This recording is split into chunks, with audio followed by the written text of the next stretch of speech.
What's up, guys? It is Corey from Super Comic Guru 9000, and welcome to my review of Watamote Episode 4. And if you probably already can't tell from the title of this episode, this is about as awkward can get. And I've already stated in my first review of the first couple of episodes of this series that this series really pushes the bar in terms of, like, nail-biting, like, awkward comedy. This episode is also really bold, and I have to applaud it for that. Because if there's one thing that I like about comedy, it's that when it's able to push the envelope in the right way. To me, nothing is sacred when it comes to comedy. Either everything is funny, or nothing is funny at all. And this episode sort of ran with that concept, and I don't know how they made it happen, but they were able to take this concept on its head and make molestation and rape funny.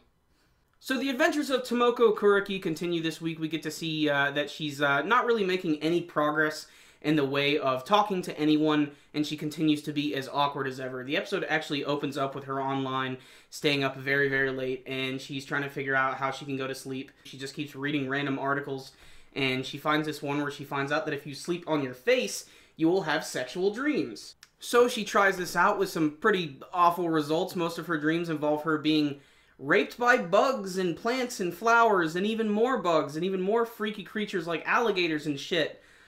I don't know what the hell's going on here. The scene gets even greater, though, when she finally goes to school, and you get to see that she didn't really get any sleep whatsoever, and because of that, she finally starts to fall asleep in class, and when one of the students is passing around one of the papers, he walks by Tomoko, and he notices that she's in the middle of a orgasm, and this may have something to do with the posture that she's sleeping in, but the student immediately backs up really slowly and gets the hell out of there to avoid this situation entirely. Really, really funny, but it starts to get really awkward, though, when they get to lunchtime and Tomoko is noting that a lot of the girls around her are talking about being groped and molested on a train as if it's some sort of rite of passage for Japanese schoolgirls, and that if you are actually groped, it's a good thing. It's almost like you're more of a woman. At least that's the way that Tomoko sees this, and she always notices why she never gets groped on the train. And what's funny is this immediately leads into this really fucked up scene where you have Tomoko who's hanging out on this train, and then all of a sudden this gang of businessmen just explode onto the train and she can't move whatsoever, and they actually have pushed her up to the top where she's like literally squeezing against the ceiling, and then eventually she gets her footing and she's able to get back down on the floor of the train. The problem is when she does, she gets something between her legs. This scene is so fucked up beyond belief because of how long it goes on for and the amount of description that we get from Tomoko herself about it. She basically says that she's being raped or molested right here, and it's really funny because she gives a real big visual about it. She says it almost feels like some sort of hook that's underneath her, and what's really, really funny about this is as soon as the train doors start to open and she has a chance to run away, she jumps off of the train, and you can see this long pole is attached to her skirt, and it's underneath it, and she starts screaming that she's been molested. And lucky for her, it looks like it was actually a schoolgirl who had her naginata, which is a Japanese weapon, and it got caught underneath her skirt. And the hilarity ensues. So after being sexually assaulted by a martial arts weapon, Tomoko decides to call her friend Yu and brag about it. What the fuck kind of logic is that? The second half of the episode is a little more lighthearted and actually ends with a little bit of heartwarming stuff. The bulk of the second half of the episode is getting to see Tomoko and Yu go to the mall where she's going to look for some brand new lingerie. And obviously Tomoko has problems talking to everybody, so now that she's in this situation, she's in this mall, she has no idea how to handle it. And since she's such a hardcore otaku, she's just reacting to everything in the most perverted way possible. It also doesn't help that her friend Yu is basically a living caricature of a hentai character, and because of that, she basically sort of gets off on the fact that Yu is always around. So after spending an awkward amount of time in this lingerie store, we finally leave, and the next day we pick up at Tomoko's school where she makes the most fatal error possible.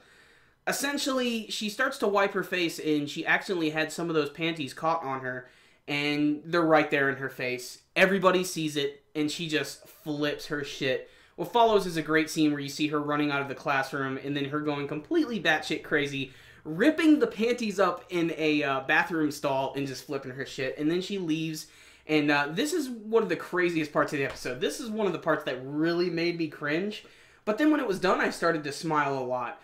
As Tomoko is walking home, she stops to pick up a brand new PlayStation game, and it's some sort of dating sim game. I don't really know. That's just the type of stuff she's into.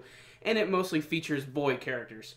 And also on the way home, she gets this raffle ticket, and ironically, she wins this special prize, which she's really excited about, but it's actually a hand massager. And when she has both of these things in her hands at once, it looks really awkward.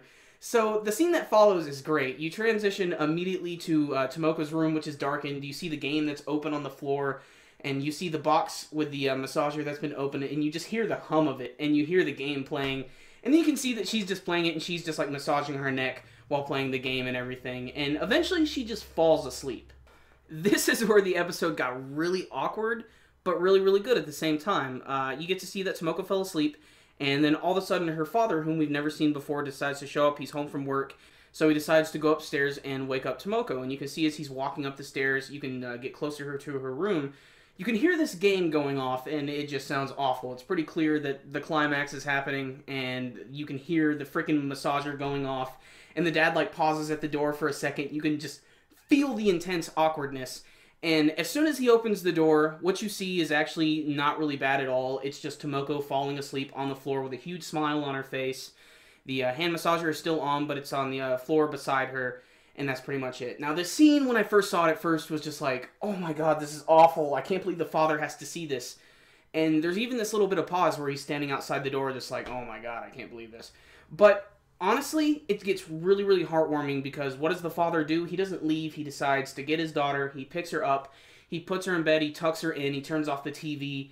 And he, tells her goodnight like a real good father should. And that's how the episode ends. And this scene is really impactful for a number of reasons. And foremost, it starts out really awkward and it's very, very humorous, just the actual concept of it.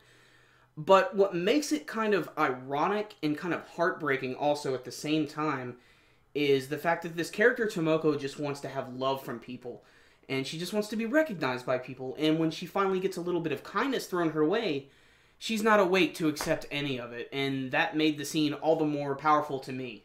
Oh, and also Watamote made rape funny. So, I can't believe I'm still talking about this series. It's totally not the type of thing that I watch.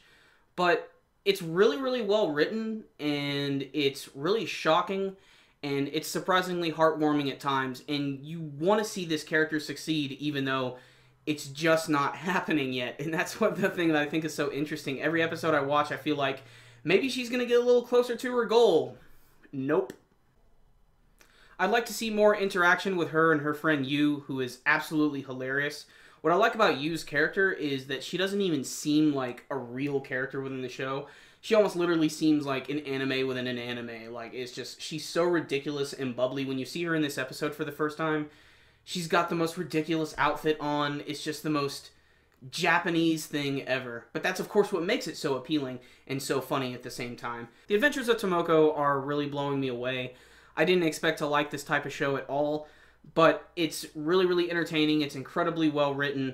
It's got some really, really hilarious stuff, and I don't know how, but they made Molestation funny. Alright guys, so make sure and check out this series. It's kind of hard to watch, but that's kind of what makes it so interesting in the first place. And if you guys did check out this week's episode, I'd love to know what you guys thought about it. Maybe tell me about your favorite scenes, what you thought was the funniest. You can let me know with your comments below. And you guys know the drill. Before you leave, make sure and give this video a thumbs up. It's one of the best ways to support our videos. We will see you next time, guys. Super Comic Guru 9000, out.